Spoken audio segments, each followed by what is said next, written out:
All right, there have been more than 20 mysterious deaths involving Russian businessmen since the war in Ukraine started earlier this year. So I want to bring in now Jamil Jaffer, founder and executive director of the National Security Institute. Jamil, always great to see you. Thank you for being here.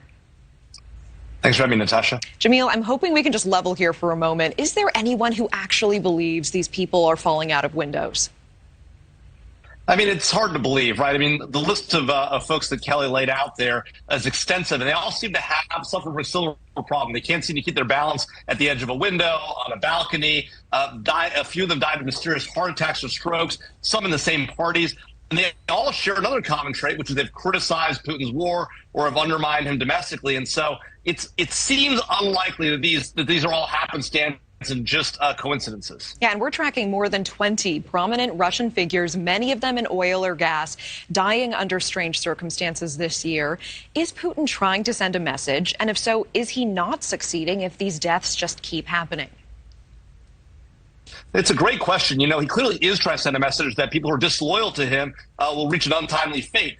But the fact of the matter is that the situation in Ukraine is going so poorly that many Russians are starting to now get a sense of what's happening. And even the leadership in Russia, the oligarchs, some of whom Putin made, are now criticizing him openly. And so they are suffering the penalty. But eventually this is going to catch up with him. He clearly is starting to get desperate and worried for his own position, which is why he's out there fanning out and trying to push these people down and put them away as quickly as possible. And Putin recently said that Russia is ready to negotiate. Ukraine's foreign minister said that his country wants a UN-backed peace summit as soon as February.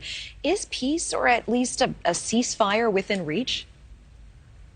Well, you know, it's hard to know because what Putin is saying is he's got certain preconditions he wants. He wants Ukraine to concede that at least the 4 provinces in the east will remain in Russian possession, along with Crimea. That's not something the Ukrainians are willing to do, nor should they be. And so it's hard to know if this is a real overture or if it's simply just another set piece. Now, the Ukrainians have called for this UN peace summit. So if the UN can pull something together and the Russians are serious, this may be an opportunity. But nothing that the Russians have done thus far really suggests that this is a real overture, other than an attempt to demonstrate that they're willing to negotiate when they really are.